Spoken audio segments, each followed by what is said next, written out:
¿Qué tal, hermanos? Con el gusto de saludarlos en este viernes 7 de agosto, servidor Fray Martín García, compartiendo con ustedes algunas reflexiones en torno a las lecturas de la Santa Misa del día de hoy.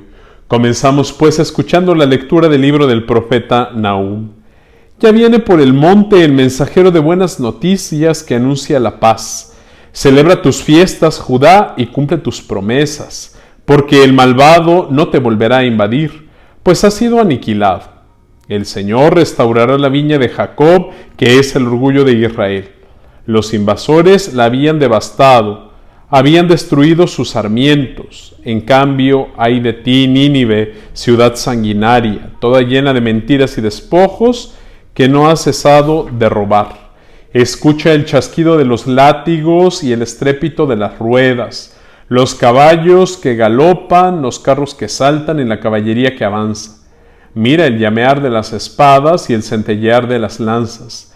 Contempla la multitud de heridos y los montones de muertos, la interminable cantidad de cadáveres con los que uno se tropieza.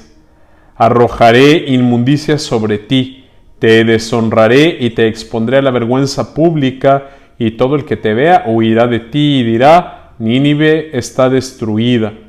¿Quién tendrá compasión de ti? ¿Dónde podré encontrar a alguien que te consuele? Palabra de Dios, te alabamos, Señor. Muy queridos hermanos, un solo aspecto de este pasaje del libro del profeta Nahum que acabamos de escuchar. Mensajero de buenas noticias. En medio de tantas noticias de desgracia, en medio de tantos titulares que se llaman apocalípticos, aunque el apocalipsis en realidad bíblico, el apocalipsis cristiano no tiene nada que ver con aquello que se ha asociado, desgracias, guerras, pestes, enfermedades, etcétera. Se les conoce así, ¿no es cierto? Titulares de periódicos que asustan, que espantan, noticias que parece que en lugar de animar, desaniman. Aparece este pasaje y estas palabras justamente que nos invitan el día de hoy a convertirnos en portadores de buenas noticias.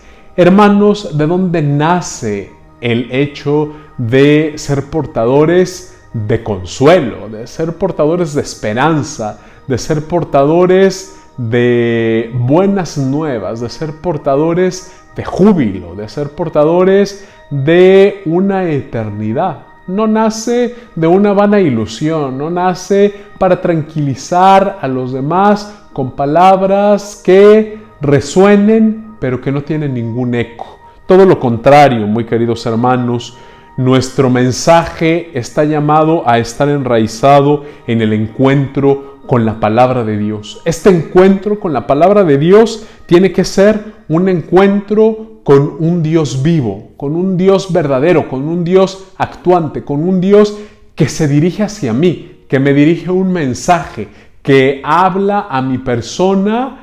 Y ante esa palabra, ante esa presencia de Dios que es desbordante, ante esa presencia de Dios que ilumina toda la existencia, ante esta presencia de Dios que no puede ser incluso muchas veces descrita, lo único que puedo hacer es asentir.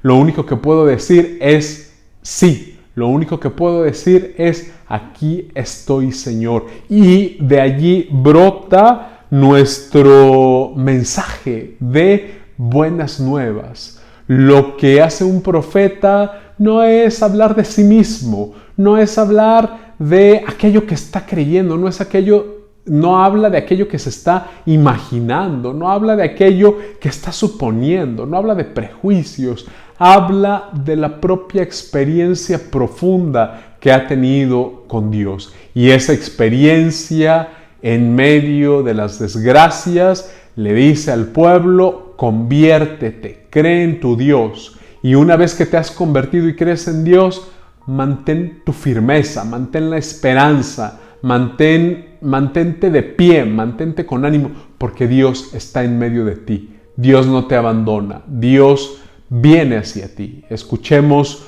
por un lado, esta invitación de la palabra de Dios a creer en ella, a actuar según ella, convirtamos nuestra vida cuando nos hemos alejado de allí, pero también afiancemos nuestra vida en esa profunda experiencia. Lo que estamos llamados incluso e invitados a hacer el día de hoy es hablar de esa profunda experiencia de Dios. Nosotros que creemos, nosotros que hemos contemplado, hablemos de ese Dios en el que creemos, de ese Dios que es vida, de ese Dios que es esperanza, de ese Dios que a todos nosotros nos trae el consuelo. Ahora, hermanos, los invito a escuchar el Evangelio según San Mateo. En aquel tiempo Jesús dijo a sus discípulos: el que quiera venir conmigo, que renuncie a sí mismo, que tome su cruz y me siga, pues el que quiera salvar su vida la perderá, pero el que pierda su vida por mí la encontrará. ¿De qué le sirve a uno ganar el mundo entero si pierde su vida? ¿Y qué podrá dar uno a cambio para recobrarla? Porque el Hijo del Hombre ha de venir rodeado de la gloria de su Padre en compañía de sus ángeles, y entonces dará a cada uno lo que merecen sus obras. Yo les aseguro que algunos de los aquí presentes no morirán sin haber visto primero llegar al Hijo del Hombre como Rey. Palabra del Señor, gloria a ti, Señor Jesús. Muy queridos hermanos, ¿de qué nos sirve querer ganar nuestra vida? ¿De qué nos sirve querer atesorar algo que consideramos con demasiado valor como propio? ¿De qué nos sirve a veces acumular y acumular? ¿O de qué nos sirve plantear nuestra vida solo en los términos terrenos, en los términos de este mundo que pasa, que es transitorio? Yo creo que hoy más que nunca estamos llamados a desarrollar esa conciencia. Este mundo es pasajero y este mundo es transitorio. Por eso el Señor Jesús nos dice: ¿de qué le sirve al hombre ganar su vida si se pierde a sí mismo? ¿Qué vamos a hacer si dejamos de escuchar la palabra de Dios? ¿Qué vamos a hacer si dejamos de creer? ¿Qué vamos a hacer si nuestra mirada se fijó solo en lo inmediato que hacía nuestros pasos y se olvidó de aquello eterno, de aquello profundo, de aquello que hemos contemplado en la transfiguración de nuestro Dios? No nos olvidemos, hermanos, de que hay una eternidad. No nos olvidemos de que este mundo pasa y entonces seamos capaces de hacer renuncias. El mundo de hoy nos pide aprender a renunciar muchas veces a nuestra propia voluntad para hacer nuestra la voluntad divina. Que yo haga tu voluntad, que yo cumpla tu voluntad. Nos pide el día de hoy no hacer lo que nosotros queremos, no hacer lo que nosotros pensamos, no hacer lo que nosotros queremos. Nos pide hacer la voluntad de Dios, renunciar a nosotros mismos para hacer la voluntad de Dios y poder salvar así nuestra vida. ¿Qué renuncia necesito hacer yo? ¿Hasta dónde he estado dispuesto o estoy dispuesto a renunciar a mi propia voluntad por hacer la voluntad de Dios? No cualquier voluntad, la voluntad de Dios. Queda mucha labor y mucha tarea por hacer.